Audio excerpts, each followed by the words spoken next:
زیادہ محبت والے ہو. اس طرح یہ آرائش و زیبائش یہ سب کچھ کیا وہاں موجود تھا. سوال کرنے کا طریقہ تو سیکھو.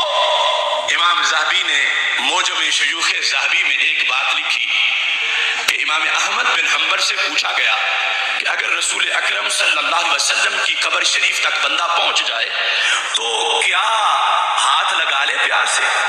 توجہ کرنا، اس وقت یہ 4 دیواریں نہیں تھی. اس وقت جو ہے وہ اتنی ہی ایک دیوار ہے، کمرہ ہے، دروازہ کھلا ہے، بندہ جا سکتا ہے. تو امام احمد بن حنبل نے کہا لا بأس بہ، اس میں کوئی حرج نہیں. آج تو مواجہ شریف پہ ہاتھ اٹھائے تو ڈنڈے پڑے اس کو. قبر کو ہاتھ لگائے، اچھی طرح پھیرے اور چومے. یہ حنبلی مذہب ہے، وہابی حنبلی نہیں ہے. امام احمد بن حنبل سنی ہے. لا بأس بہ، سند سے امام ذہبی نے حضرت امام احمد بن حنبل کے بیٹے کی سند سے یہ لکھا. اب یہ لکھنے کے بعد عجیب سوال ذہن میں آیا، حل فعل ذلک الصحابہ، تو کہتے ہیں کیا یہ کام صحابہ نے بھی کیا؟ کون سا کام؟ سرکار کی قبر شریف کو ہاتھ لگا کے چومنے والا.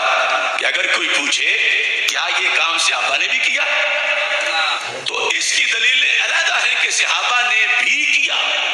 لیکن امام ذہبی اتنی پتے کی بات کہہ گئے قیامت تک کوئی رد نہیں کر سکتا. آپ نے کہا ہوش کرو، ہر بات میں ہم بات والوں کو صحابہ کے برابر نہ تولو. ہماری حیثیت بھی دیکھو، ہماری کمی بھی دیکھو. کہتے ہیں جن لوگوں نے اپنی آنکھوں سے سرکار کا دیدار کیا ہو، اپنے ہونٹوں سے محبوب کے ہاتھ چومے ہو، سرکار کا لعاب دہن ماتھے پہ لگایا ہو، سرکار کے ہاتھوں سے منہ مبارک خود وصول کیے ہوں، وہ اگر قبر شریف کو ہاتھ نہ بھی لگائیں تو کوئی بات نہیں، انہوں نے خود سرکار کے ہاتھ تو چومے ہیں. اور ہمیں جب یہ موقع نہیں ملا تو پھر فرمایا تم صرف ہاتھ لگانے کی بات کرتے ہو. امام ذہبی نے کہا ہم تو قبر سے معانقہ بھی کریں گے. یہ کمی ہے، محرومی ہے ہماری کی ان سے سبقت نہیں، یہ محرومی ہے اور ہم اس کو دور ہے.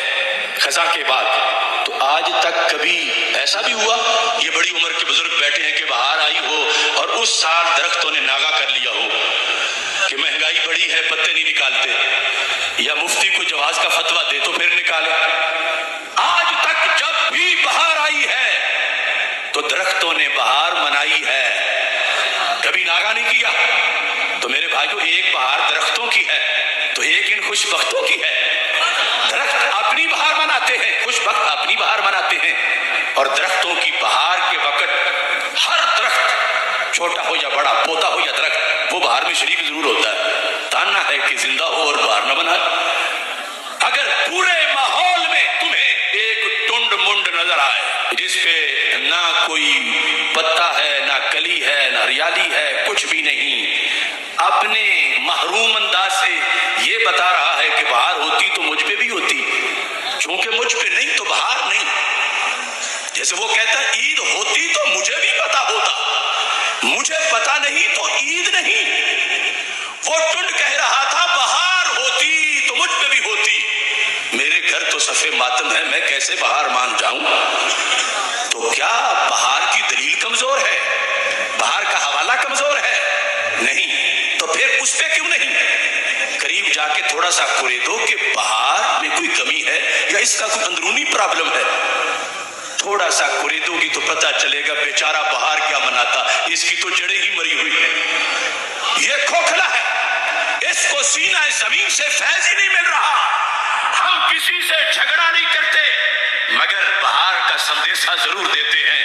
جس درخت میں جان ہوتی ہے وہ اپنی بہار مناتا ہے، اور جس خوش بخت میں ایمان ہوتا ہے وہ اپنی بہار مناتا ہے. اقبال نے کہا ٹہنی گئی جو عہد خزاں میں شجر سے ٹوٹ، ممکن نہیں ہری ہو صحاب بہار سے. ہلا زوال عہد خزاں اس کے واسطے، کوئی واسطہ نہیں ہے برگو بار سے.